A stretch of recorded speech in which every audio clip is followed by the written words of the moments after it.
इसे कहते हैं कुशल नेतृत्व। संपूर्ण जिले का प्रभार संभाले हुए हमारे जिला प्रभारी जी श्रीमान जी बलवान जी तेतरवाल, जो अपने ओजपूर्ण वक्तव्य से हम सबको अनुग्रहित किया। हालांकि ये जो तबका है, ये वर्ग है, मैं कहूंगा ये शोषित वर्ग है, इसीलिए हमारे माननीय विधायक जी से बार बार आग्रह कर रहे हैं, हमारी भी कुछ मांगे हैं, कृपया उनकी भी सुनवाई कीजिए। इनके लिए आज के मुख्य आकर्षण हमारे बीच में पधारे हुए हमारे आइकन एसएसपी परिवार के, राजस्थान के सबसे बड़े गैर सरकारी संगठन के प्रदेश के मुखिया, एसएसपी प्रदेशाध्यक्ष, जिन्हें शेरे राजस्थान के नाम से भी जाना जाता है, श्रीमान जी अनिल जी शर्मा। एक बार सबसे आग्रह करूंगा कि मैं उन्हें मंच पर आमंत्रित करूं। इससे पहले आप उनका एक बार जोरदार तालियों से स्वागत करें। श्रीमान जी अनिल जी शर्मा आमंत्रित हैं।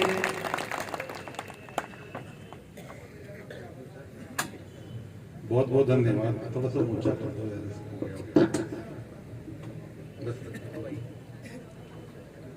बहुत बहुत धन्यवाद आप सब लोगों को। पहले तो आप सबको प्रणाम करता हूं कि आप भारी संख्या में आए और जोर से ताली बजा लो एक बार। आज के हमारे कार्यक्रम के मुख्य अतिथि आदरणीय एमएलए साहब, क्या विकास पुरुष एमएलए साहब, मैं पूछ रहा था साहब कितनी बार से हो, तो 5-6 बार तो सांसद रह लिया, 2-3 बार विधायक रह लिया, तो निश्चित रूप से विकास पुरुष भी हैं, तभी रहते होंगे। फिर मैं कहती है प्रधान जी, ये बाकी बोलिए भी अपने सब कांग्रेसी यानी जब तक किसी विधायक की पकड़ नहीं हो क्षेत्र में तो निश्चित रूप से नहीं हो सकते। तो मैं पुनः आपको प्रणाम करता हूं सर, आपकी बहुत अच्छी पकड़ है। और मंचासीन अन्य जो अतिथि हैं, मेरे कलीग्स हैं, हमारे जो संगठन के पदाधिकारी हैं, ब्लॉक अध्यक्ष हैं, हमारे नगर पालिका के चेयरमैन हैं, प्रधान जी, आप सभी को प्रणाम करता हूं। विशेष रूप से आप सभी शिक्षकों को और हमारे संचालक साथियों को। मेरे बलवान जी ने सर बहुत जोरदार बात कही है। बलवान जी की 2-3 बातें मैंने इसमें लिखी है, वो सच है झूठ है तो बलवान जी जाने और आप जानो। उनका कहा आपकी सारी बातों को मुख्यमंत्री जी ध्यान पूर्वक सुनते हैं और ना नहीं करते। मैंने तो बस इसी लाइन को नोट कर लिया। जोर से ताली बजा दो, हमारे तो एक ही लाइन काम कर जाएगी। और मुझे अच्छा भी लगा कि आपने वाकई में जो मैं ज्ञापन लेके आया था उसको पहले ही पढ़ लिया, समझ भी लिया। सर इतना सा निवेदन करूंगा कि पहले तो मैं बता दूं हम हैं कौन। ये जो सामने बैठे लोग हैं, इसमें राजस्थान में लगभग 50,430 प्राइवेट स्कूल हैं पूरे राजस्थान में। 36,000 समितियां हैं, सोसाइटी, उनके किसी के 2 स्कूल चलते हैं, किसी का 1 स्कूल चलता है। इस तरह 50,430 स्कूल हैं। इन 50,430 स्कूलों की बात करूं सर, तो इनमें 1,05,00,000 बच्चे पढ़ते हैं। 1,05,00,000 इन 50,430 में। और मैं शिक्षकों के रोजगार की बात करूं सर, तो लगभग 15,07,000 घरों में चूल्हा मेरे इन साथियों के साथ जलता है। ये है राजस्थान में रोजगार। मैं पूरे राजस्थान सरकार के कर्मचारियों की संख्या की बात करूं तो 6,99,389, यानी पूरी राजस्थान सरकार के कलेक्टर से लेकर पटवारी तहसीलदार तक 6,99,389। और मैं संविदा कर्मियों को भी जोड़ दूं 1,04,000 समथिंग को, तो भी 8 लाख के करीब जुगाड़ है। यानी राजस्थान सरकार 8 लाख घरों में चूल्हा जला रही है और मेरे साथी 15,07,000 घरों में चूल्हा जला रहे हैं। यानी हम रोजगार की बात करें, हाँ ये जरूर है सर कि वहां तनख्वाह लाखों में मिलती है, यहाँ हजारों में भी नहीं। यहाँ 2,000-5,000 में भी तनख्वाह मिलती है। और एक विकट स्थिति से रखूं मैं सामने कि मैं ऐसे ही एक मीटिंग लेने बिंडर गया, उदयपुर के वल्लभ नगर में। वल्लभ नगर विधानसभा क्षेत्र है, उदयपुर में बिंडर तहसील है। मैं टीचर से बात कर रहा था, एमएलए साहब, तो वहां एक 5-6 लेडीज बैठी, उनमें से एक को पूछा तुम्हारे पति क्या काम करते हैं सबको, तो उसने कहा मैं तो कुंवारी हूं। तो मैं थोड़ा सा सोचा कि उनकी उम्र लगभग 40 से 45 साल थी। तो मैंने कहा वैसे मुझे उम्र नहीं पूछनी चाहिए, पर फिर भी पूछ रहा हूं, आप 45 साल 40 साल के? बोले हाँ मैं 42 साल की हूं। तो मैं कहा आपकी शादी क्यों नहीं हुई? तो उस बच्चे ने जो जवाब दिया, मेरी आंखों में आंसू आ गए। उसने कहा मेरे पिताजी को लकवा आ रखा है, हम 3 बहनें हैं, घर की सबसे बड़ी बहन मैं हूं, मैं शादी कर लूं तो मेरा घर कैसे चलेगा, इसलिए मैंने शादी नहीं की। तो मैं बाकी 2 बहनें भी इसलिए नहीं हो पा रही, मेरी नहीं हो पा रही, हमारे पास खाने पीने का खर्चा ही नहीं चल पाता। तनख्वाह कितनी है? तो उनके तनख्वाह बताइए 1800 रुपए महीना। मैं आपके क्षेत्र की बात करूं सर, यहां भी बहुत सारे स्कूल में 2000, 3000, 4000 तक तनख्वाह मिलती है टीचर्स की, और फीस भी कई स्कूलों में, कुछ को छोड़ दो, मैं भी आते ही फीस पूछ रहा था, 5000, 6000 सालाना फीस में सीनियर सेकेंडरी स्कूल चल रहा है। अभी 6000 लेने वाला गरीब खुद तो क्या खाता होगा, क्या बिल्डिंग में देता होगा, क्या बस का किराया देता होगा, और क्या टीचर्स को तनख्वाह देता होगा। और ईमानदारी पूछो तो 70% फीस ही आती है। हाथ खड़े करके बताओ, पूरी आती है? 70 ही आती है, 70 के करीब फीस आती है, पूरी फीस भी नहीं आती है। अरे हाथ तो खड़े कर लिया करो, फिर मुझे तो कहते हो, या तो मुझे झूठ बोलते हो या एमएलए साहब को झूठ बोल रहे हो। पूरी आती है, 70 ही आती है करीब, तो बोला करो यार। तो एमएलए साहब नोट करेंगे क्या? तो आप नहीं करेंगे जब झूठ बोल रहे भाई। तुम तो हर चीज का देखो प्रैक्टिकल, अपने घर में बैठे हैं, एमएलए साहब भी अपने घर के हैं, तो जब तक सच्चाई, मैं क्यों बोल लेता हूं आपकी बात, क्योंकि आपके दर्द को मैंने बहुत नजदीक से देखा है। आपके दर्द को जब तक एमएलए साहब नजदीक से नहीं देखेंगे, ये विधानसभा में नहीं बता पाएंगे। तो हमने क्या किया एमएलए साहब, जब मुझे मालूम चला ऐसी स्थिति खराब है, तो पूरे राजस्थान में हमने एक परिवार बनाया जिसका नाम रखा स्कूल शिक्षा परिवार। यानी स्कूल में शिक्षा लेने वाला बच्चा हमारे परिवार का सबसे पहला सदस्य है।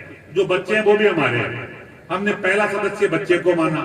दूसरा जो बाईजी, गार्ड, चपरासी, टीचर्स जो भी हैं, ये भी हमारे परिवार के दूसरे सदस्य। और तीसरा हमारा स्कूल संचालक। हमने कहा तीनों मिलकर अगर चलेंगे तो आराम से हम अपनी समस्याओं को सरकार के सामने रख सकेंगे, और इसीलिए हमने ये स्कूल शिक्षा परिवार बनाया। 2014 में बनाया, उसके बाद मैं राजस्थान के हर कोने में गया। शायद मैं ऐसा पहला व्यक्ति हूंगा राजस्थान का जिसने सड़क मार्ग के माध्यम से राजस्थान को देखा है, और 2-2, 3-3 बार देखा है। 341 पंचायत समितियां हैं राजस्थान में, उन 341 पंचायत समितियों में मैंने जाके मीटिंग की है। ये मेरा सौभाग्य है। मैं ऐसी जगह गया, एक उदयपुर के कोटड़ी में गई, उसने कहा जयपुर से कोई पहला व्यक्ति आया, आज तक आजादी के बाद कोई आया ही नहीं है। वहां के विधायक तक नहीं पहुंचे। क्षेत्र बहुत बड़ा पड़ता है यहाँ उदयपुर में जाके, जंगल से 45,200 गांव हैं सर राजस्थान में, और 11,341 समथिंग ग्राम पंचायतें। ऐसी कोई ग्राम पंचायत नहीं जिसमें हमारा प्राइवेट स्कूल नहीं हो। हाँ, छोटा मोटा हो सकता है, बच्चे कम हो सकते हैं, पर हर जगह है। आप मुझे अभी, मेरा मोबाइल आपके सामने पड़ा, राजस्थान का कोई कोना बताओ, और मैं उंगली रख के वहां से नाम ढूंढूंगा और बात करके बता दूंगा। यानी इतना बड़ा नेटवर्क है। मैं जो बलवान जी की बात को जोड़ रहा हूं, प्रचार करने की बात है। आप गारंटी के साथ, एक मुख्यमंत्री जी, आप और हम तीनों बैठ जाते हैं और अपन तीनों एक फोटो खिंचवाते हैं, और कोई बात मैसेज नोट करके डालता हूं, मैं डालूंगा मेरे स्कूल वालों को, स्कूल वाले डालते हैं बच्चों के पेरेंट्स के ग्रुप में। 3 घंटे के अंदर अंदर पूरे राजस्थान के कोने कोने में आपकी बात पहुंच जाएगी। इससे बड़ा कोई नेटवर्क नहीं दुनिया, कहीं भी देख लो। मैं अभी थोड़े दिन पहले दिल्ली गया तो गजेंद्र जी शेखावत ने कहा आपका संगठन कहां कहां है। मैं कहा पूरे राजस्थान में जहां उंगली आई रखो। तो उन्होंने चेक करने के लिए कहा उदयपुर, जोधपुर निकालो। मैंने जोधपुर जिला निकाला, अपना आरटी पोर्टल है ना, उन सब लिखा हुआ है। मैंने जोधपुर जिला निकाला। मैं कहा ब्लॉक बोलो, बोले बालेसर, मैंने बालेसर निकाल दिया। तो बालेसर में स्कूल दबाओ तो 103 स्कूल उस ब्लॉक में। उन्होंने खोल के उंगली रखे, कहा इससे बात कराओ मेरी। यानी वो जानते होंगे किसी को। मैंने उनको फोन करते हुए, भाई साहब मेरे तो भाग ही खुल गए, आज आपने फोन कर लिया। यानी ऐसा कोई कोना हो ही नहीं सकता राजस्थान में जहां हमारा नेटवर्क नहीं हो। तो एमएलए साहब एक तो पूरे नेटवर्क वाले लोग हैं। अगर मैं जाति पाति की बात करूं, नहीं करनी चाहिए वैसे, लेकिन फिर भी हमारे में सारे धर्मों के लोग हैं और सभी जातियों के लोग। हमारे यहाँ कोई जाति पाति नहीं होती। हमारा परिवार एक ऐसा परिवार है जिसमें सारी जातियां और सारे धर्म है। सभी धर्मों के लोगों ने स्कूल खोल रखी है, वो हमारे परिवार के सदस्य है। हम कोई पैसा टका लेते नहीं इनसे। जो हमसे प्यार करता है वो हमसे जुड़ जाता है। अब मैं ये बता दिया हमारा परिचय। अब मैं तुलनात्मक विवरण कर रहा हूं सर, थोड़ा सा। पता नहीं सरकारें क्या समझती क्या नहीं, मुझे पता नहीं, पर इतना सा कह रहा हूं, मेरी एक छोटी सी मांग है, बहुत छोटी। अगर सरकार अभी ये जो 13,000 करोड़ समथिंग खर्च होंगे बिल के सही 16,000 करोड़ महिलाओं को मोबाइल दे रही है उस स्कीम में, एक अच्छी स्कीम है। गहलोत साहब ने जो 850 रुपए में चिरंजीवी बीमा की स्कीम दी है, मैं कह रहा हूं दुनिया में इससे अच्छी स्कीम हो ही नहीं सकती, इससे अच्छी दुनिया में नहीं हो सकती। मैंने पूरा नेट पे सर्च किया, सारी स्कीमें फेयरलेस किया, कमियां बेसियां हो सकती है, कुछ निर्णय गलत हो सकते हैं, अच्छे हो सकते हैं। मैं तो इतना सा कहूंगा हमारा तो 1300 करोड़ लगेंगे सर सालाना। 1300 करोड़ दोगे तो मैं इतनी दुआ दिला सकता हूं कि आप सोच नहीं सकते। मेरे 70 लाख बच्चे आपको दुआ देंगे। मेरे 15,000 जो 15 लाख 7,000 टीचर्स है वो दुआ देंगे। कभी ट्रांसफर की एप्लीकेशन लेके और नहीं आए आपके पास। मेरे टीचर का तो ये सुख है, वो ट्रांसफर भी नहीं लाए। वो कितना सा दो, मैं क्या चाह रहा हूं सर, और मैं कारण भी बताऊंगा मैं ऐसा क्यों चाह रहा हूं। मेरी दो छोटी छोटी मांगे हैं। जो बच्चा मेरे यहां पढ़ रहा है प्राइवेट स्कूल में, वो भी राजस्थानी का बच्चा, उसके बाप ने टैक्स भी दिया है, नोट भी और वोट भी। वो यही बैठे लोग हैं जिनके माँ बाप भी आपको वोट देते हैं, आपके कार्यकर्ता सब है।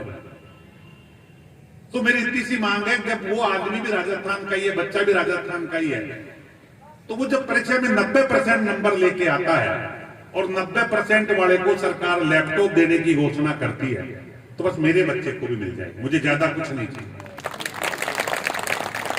जब मेरी बच्ची 9th क्लास में जाती है और 9th क्लास में लग जाने वाली लड़कियों को सरकार साइकिल देती है, मेरी बच्ची को भी मिल जाए, मुझे नया कुछ नहीं चाहिए। जब सरकारी स्कूल में बच्चों को, मुख्यमंत्री जी का शब्द जब 2008 में आए थे तब एक अच्छी लाइन कही थी, बेटी पढ़ाओ बेटी बचाओ, ये मुख्यमंत्री जी का शब्द है। और गहलोत साहब ने 2008 में ही लैपटॉप शुरू किया था, तो सबके लिए किया था, बीजेपी ने बंद कर दिया। अब दोबारा से गहलोत साहब ही चालू कर सकते हैं, ये आपके हाथ में है। हमें अच्छा सरकार का 1 रुपया नहीं लगे इसमें लैपटॉप में, क्योंकि जो मेरिट में आएगा वो ले जाएगा। हमारे बच्चे आएंगे हमारे ले जाएंगे, सरकारी आएंगे सरकारी ले जाएंगे। तो एक छोटी सी मांग है, सरकार का 1 पैसा नहीं लगे। तो सरकारी बच्चों को जो भी सुविधा देते हो आप, वो सुविधा हमारे बच्चों को भी मिल जाए, इसमें कोई ज्यादा पैसा नहीं लगेगा। लेकिन ये 70 लाख बच्चे जो गांव ढाणी से आते हैं, वो दुआ देंगे गहलोत साहब को, आपको, और दोबारा सरकार बनाने में मदद करेंगे। हाथ खड़े करो बेटा, करोगे नहीं करोगे देख लो। अब आप नहीं दोगे तो पता नहीं देंगे नहीं देंगे, तो देखो फिर तो आत्मा तो रोती है आदमी की। अब ये मांग भी क्यों रहा हूं मैं? दूसरी मांग है, जो मेरा टीचर है, जो हमारी बाईजी है, जो हमारा गार्ड है, जो हमारा ड्राइवर है, ये छोटी छोटी तनख्वाह में काम करता है। कहने को सरकार ने ESI EPF वगैरह सुविधाएं लागू कर रखी है, पर उनमें वेतन का 25 से 30% कट जाता है। EPF में 25 और ESI में 13। अब बताओ एक गरीब आदमी जिसकी 3,000 तनख्वाह है, वो 40% कटाए तो खाए क्या? इसलिए उस गरीब का नाम ही रिकॉर्ड में नहीं आता और वो इधर उधर भागता फिरता है। मैं चाहता हूं सरकार अटल पेंशन योजना जैसी पेंशन योजना, जिसमें 100 रुपए पर मंथ डाले तो 1200 रुपए डलते हैं। 1200 डलते हैं तो लगभग 15 लाख कर्मचारियों में 156 करोड़ लगते हैं मात्र, जो सरकार के कोई फर्क नहीं पड़ता। एक पुड़िया बने कोई ज्यादा की बन जाती है, पर इन 15 लाख घरों में पेंशन मिलेगा। अभी गहलोत साहब ने OPS लागू किया, ओल्ड पेंशन स्कीम। जब मैं उनका भाषण सुन रहा तो कह रहे थे कि मैं चाहता हूं कि टीचर्स का बुढ़ापा अच्छा कटे कर्मचारियों का, मुझे बहुत अच्छा लगा। फिर जब मैं मेरे टीचर की तरफ देखता हूं तो इसकी तो जवानी ही अच्छी नहीं कट रही, 3,000 में, तो इसका बुढ़ापा तो होगा ही नहीं बेचारे का। वो खुद ही गला घोट लेगा बुढ़ापा आने से पहले, क्योंकि उसको पेंशन कौन देगा, उसको मेडिकल कौन देगा? मतलब एक व्यवहारिक बड़ा कड़वा सच्चा सोचिएगा। एक सरकारी टीचर जिसकी तनख्वाह लाख रुपए 50,000 60,000 है, वो पक्की बात है सारा खर्चा करके 10-20 हजार जोड़ लेगा बुढ़ापे तक, लेकिन इसके 3,000 है वो तो बुढ़ापे तक जोड़ भी नहीं पाएगा, वो तो खर्च ही कर देगा। जिसकी 15 से 50,000 तनख्वाह, उसके बुढ़ापे की हमें चिंता है कि ओल्ड पेंशन स्कीम से मिले, लेकिन जिसको 3,000 मिल रहा है इसका बुढ़ापा कैसे कटेगा, ये चिंता भी सरकार की करने की जवाबदेही बनती है। इसलिए मैं ये चाहता हूं जो मेरे टीचर्स हैं, मेरी बाईजी है, हमारा गार्ड है, हमारा चपड़ासी है, हमारा स्वीपर है, जो 3-3, 4-4, 5-5 हजार में काम करते हैं, सरकार उनको 100 रुपए मंथली के नाम से पेंशन जमा करे। 156-160 करोड़ खर्च होंगे। इनके लिए 850 का कार्ड फ्री करे। ये जो चिरंजीवी आधों को तो वैसे ही मिल गया गरीब होने के नाते, पर बाकी को भी कर दे तो एक सम्मान होगा। तो वो 3,000 वाला क्या करेगा, इलाज भी करा लेगा बेचारा कार्ड से, तो और बुढ़ापे में सोचेगा भाई गहलोत जी का धन्यवाद जो मेरे भी पेंशन की व्यवस्था कर गया। अब आप जिसकी 50,000 टन का उसकी पेंशन कर रहे हो, वो तो पता नहीं, मुझे लगता है धन्यवाद देख नहीं दे, क्योंकि वो ट्रांसफर कराने आएगा आपके पास, ट्रांसफर सबका होगा नहीं, फिर वो गाड़ी काटते हुए चल जाएगा। मुझे इसलिए मालूम, मेरे मित्र के 2 बच्चे हैं, दोनों के 2007 में नौकरी लगी पति पत्नी की, दोनों को ओल्ड पेंशन स्कीम मिल गई। अब दोनों ने बल्लभ नगर से ट्रांसफर कराने की एप्लीकेशन दी, सरकार ने पत्नी का तो कर दिया, पति का नहीं कर सकी। नहीं होता सबका, बहुत बार मजबूरियां होती, जगह खाली नहीं होती, कुछ भी। अब वो आदमी कहता मैं तो गहलोत को वोट नहीं दूंगा, अब आपकी ओल्ड पेंशन तो बेकार हो गई। ये प्रैक्टिकल। सो मैं ये चाहूंगा कि हमारे टीचर्स के लिए आप युग पुरुष बने, भगवान आपको 7-8 बार के एमएलए दिए हैं और ये श्रेय आपको जाए। और मैं वादा करके जा रहा हूं आपसे कि आप तो, अच्छा इसमें गहलोत साहब बहुत अच्छे आदमी, बता दूं आपको, उनसे मिलते ही करते थे, दुर्भाग्य से अभी कोरोना की मुलाकात नहीं हो पा रही। आप हमारी मुलाकात करा दो, 1300 करोड़ की फर्क क्या पड़ता है गहलोत साहब, सरकारों में क्या फर्क पड़ता है, वो पैसा भी हमारा ही तो है, घूम फिर के सारी जनता का पैसा। तो उससे क्या होगा, इनका बुढ़ापा से ही कट जाएगा। अब मैं क्यों कह रहा हूं, आखिर क्यों दे प्राइवेट वाले, ये सवाल आता होगा, एमएलए साहब के भी आएगा, प्राइवेट वालों को क्यों दूं भाई। तो मैं थोड़ा सा बता दूं सर आपको, कानून की भाषा में, हमारा देश संविधान से चलता है और संविधान में ये साफ साफ लिखा हुआ है, और वो आप ही के हाथ से लिखा गया है। मैं आपके हाथ से इसलिए कह रहा हूं, शायद 9 में आप राज्यसभा या विधान के सांसद होंगे,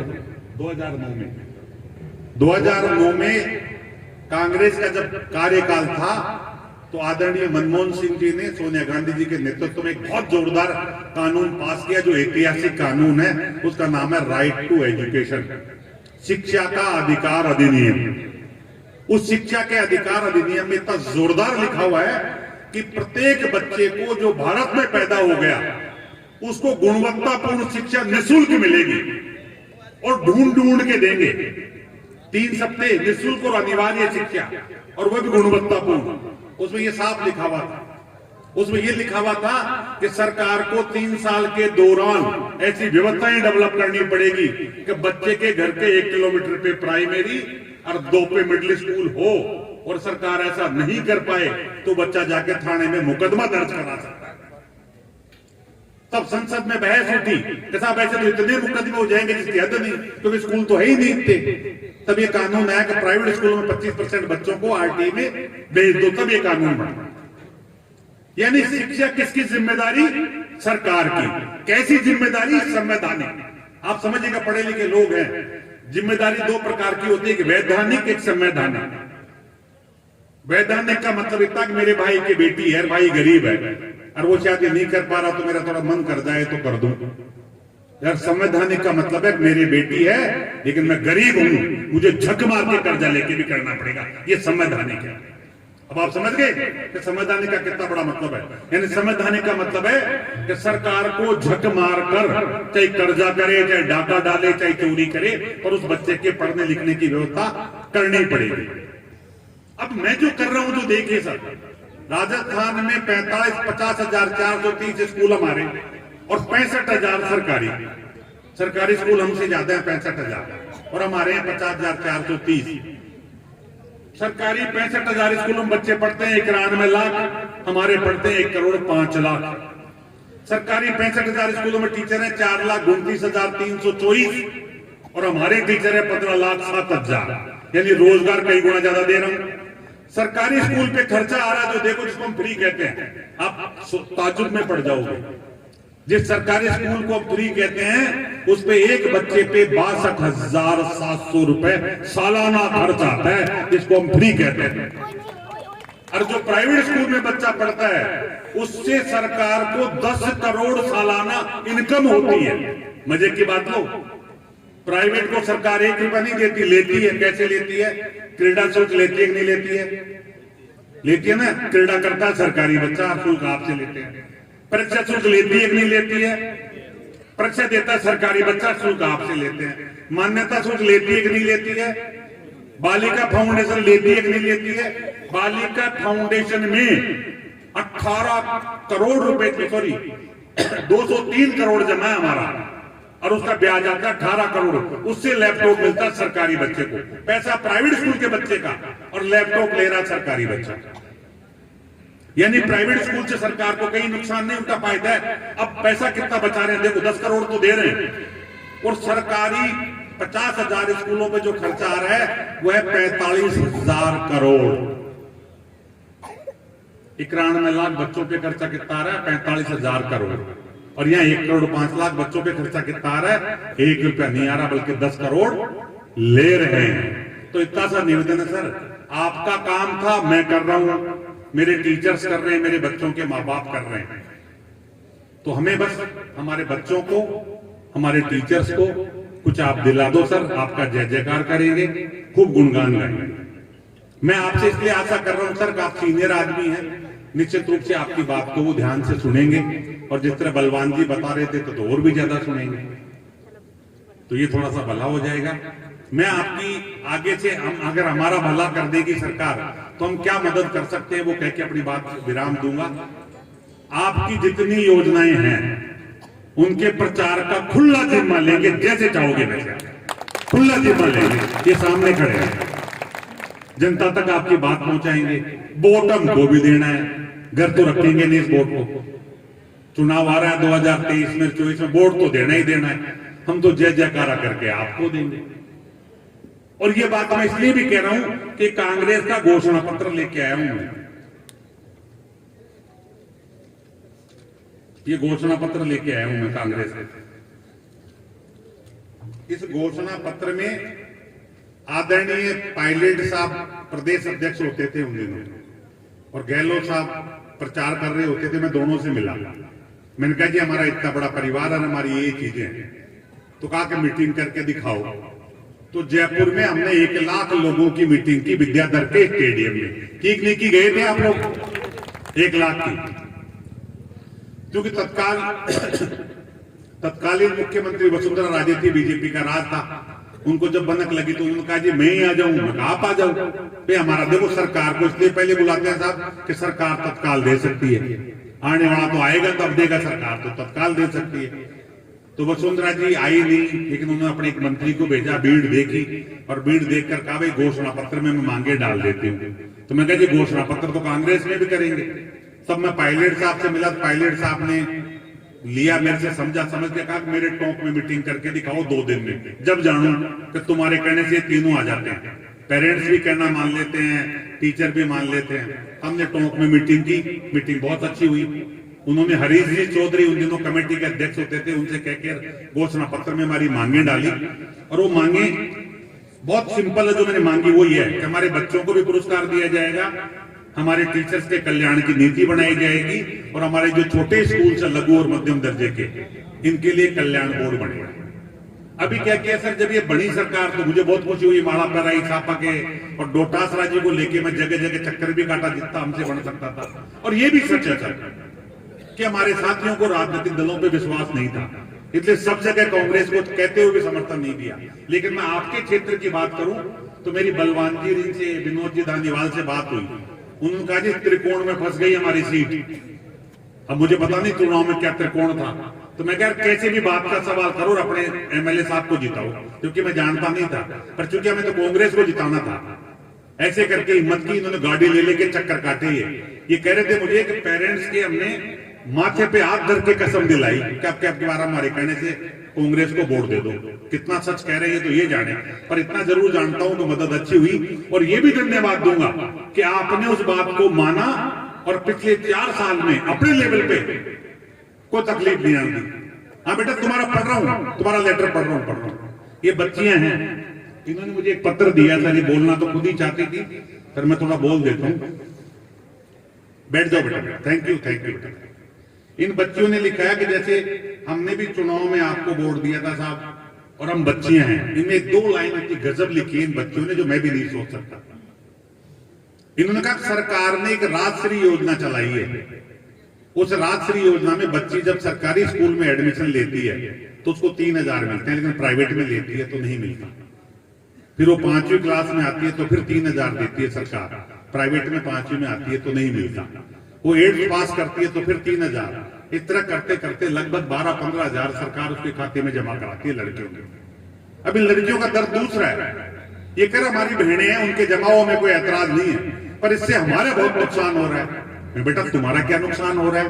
इन्होंने बड़ा जोरदार लिखा है कागज में कि हमारी पीड़ा ये है कि हमारे मम्मी पापा कहते तू छोड़ प्राइवेट स्कूल को, सरकारी में जा, ताकि 15,000 तो आएंगे।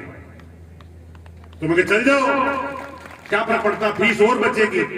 तो बच्चों ने कहा हम पढ़ना चाहते हैं, आगे बढ़ना चाहते हैं। तो मैं क्या वहां पढ़ के आगे नहीं बढ़ सकती? तो बच्चियां चुप हो जाती। मैं बुराई तो नहीं कर रहा, पर एक कटु सत्य है कि 56% स्कूलों में संसाधन नहीं है सरकारी में। 1,51,568 टीचर्स के पद खाली हैं। 38% स्कूलों में टॉयलेट ही नहीं है लड़कियों के लिए। ये आंकड़े मैं नहीं कह रहा, दैनिक भास्कर में और अभी 3-4 दिन पहले एक रिपोर्ट में प्रकाशित हुआ है। अब जहां टॉयलेट नहीं है, ये बच्चियां कहां से जाएंगी? जहां टीचर के लिए टॉयलेट नहीं, टीचर के लिए मैं पानी कम पीती हूं, टीचर्स के स्टेटमेंट था, आपने पढ़ा हो 3-4 दिन पहले अखबार में। ऐसी व्यवस्था के तहत ये बच्चियां, अब यहां दुविधा हो गई। इनके माँ बाप कहते तू सरकारी में चल जा, 50,000 आएंगे, तेरा ब्याह कर दूंगा। और ये बच्ची चाहती कि मैं पढ़ लिख के पीटी ऊषा बनूं, मैं पढ़ लिख के लता मंगेशकर बनूं, मैं पढ़ लिख कर यानी ऊषा पूनिया बनूं, मैं पढ़ लिख कर वसुंधरा राजे बनूं, मैं पढ़ लिख कर सोनिया गांधी, प्रियंका गांधी बनूं। इनके बढ़ने में बाधा है शरीर। या तो इस राष्ट्रीय योजना को बंद कर दो ताकि माँ बाप इनको यहां से उठा के वहां नहीं भेजेंगे, या फिर इन गरीबों का भला कर दो, बहुत दुआ देंगे ये बच्चियां। तो बेटा सही कह रहा हूं, गलत कर रहा हूं मैं? आपने जो लिखा उस लेटर को पढ़ा मैंने, ये लाइन मुझे ऐसी चुप गई। मतलब इन बच्चों ने कहा कि साहब नुकसान ये हो रहा है कि हमारे माँ बाप जिद करके हमको सरकारी में भेजते हैं, और वहां दुर्भाग्य से 3 साल से टीचर ही नहीं है, वहां दुर्भाग्य से टॉयलेट ही नहीं है। और सरकार का इतना बड़ा व्यवस्थाएं है तो कमती बत्ती हो सकती है। तो मैं तो सर अपनी बात रखते हुए इतना कहूंगा कि आप कृपा करें 2-4-5 दिन में जब कभी जाए, अभी चुनाव में या चुनाव के बाद में, तो गहलोत साहब से बात करें, हमारी बात करा दें। मेरी नहीं करना चाहें, ऐसा कोई नाराजगी नहीं है मेरे को गहलोत साहब से, गहलोत साहब को मुझसे। बलवान जी को 5-7 लोगों को ले लेके आप अफसरों से बैठे, और अफसरों से इतना सा कहो यार जब घोषणा पत्र में डाल दी तो अब तो लागू करो। मैं मांग भी यही कर रहा हूं, जो घोषणा पत्र में डाली है बस उनको ईमानदारी से लागू कर दो। अब घोषणा पत्र में इन्होंने क्या कर दिया, अफसरों ने क्या बदमाशी कर रखी है सर? मैंने पूछा इन अफसरों से, मैं कह क्या घोषणा पत्र, बोल सारी घोषणाएं मान ली आपकी। तो वो मैं खुश होकर आया, ताली बजाता बजाता। मैं भी थोड़ा बावड़ा हूं। मैंने जो उसमें राजस्थान भर में एक मैसेज मारा, मुख्यमंत्री जी ने अपने सारी मांगे मान ली है, आप आ जाओ माड़ा ले लेके। और ये लोग भाग भाग के माड़ा लेके जयपुर पहुंच गए, और मुख्यमंत्री जी का 5,000 आदमी लेकर स्वागत किया। वो मारे नहीं मुख्यमंत्री ऑफिस में, घर में आवाज पे गए होंगे आप लोग, मुझे आवाज में आए नहीं लोग, वहां माड़ा कर स्वागत कर दिया। 3-4 दिन बाद मैंने जब फाइल देखी तो मालूम चला उल्टा हो गया स्वागत की, वो तो मांगे ही उल्टी हो गई। उनका इनके तो बच्चों को तो पुरस्कार दे रहे हैं ना, मैं क्या दे रहे हो? पहले से 3 दे रहे हैं, तो मैं चौथा क्या बावड़ा था? ये लैपटॉप क्या है? मेधावी बच्चों को पुरस्कार, तो ये क्यों नहीं मिलेगा? तो अफसर दबा गए। मुख्यमंत्री जी का दोष नहीं है। मैंने मुख्यमंत्री जी को कहा जी कल्याण बोर्ड बनाओ, उसी दिन घोषणा कर दी, अफसरों ने फिर उसको एक रेगुलेशन बोर्ड में लगा दिया। यानी उससे उल्टा ऐसा करने से नुकसान क्या हुआ? न तो आपको वोट मिलेंगे, न मुझे धन्यवाद मिलेगा, और पंगा और होगा। तो मैं तो आपसे हाथ जोड़कर निवेदन करूंगा सर, आप जितना जल्दी हो सके हमारी मदद कराओ, ताकि साल भर चुनावों का प्रचार करें, बाकी सब धंधा छोड़ दें। थैंक यू, जय हिंद, जय भारत। Thank you.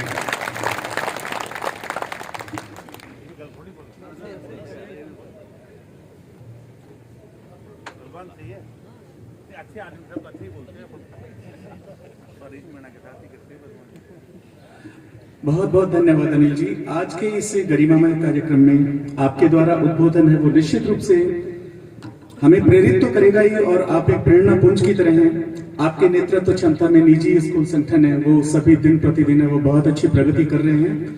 आपके विचारों से हम सबके भीतर एक हौसला पैदा हुआ है, और निश्चित रूप से हमें अपने अधिकारों को जानने में भी बहुत ज्यादा सहायता मिली है।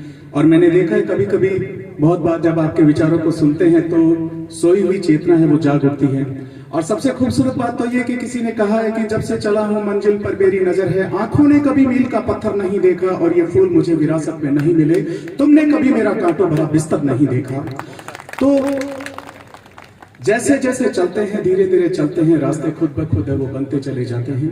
अकेला चला था जानिबे मंजिल और लोग मिलते चले गए, कारवां बनता चला गया।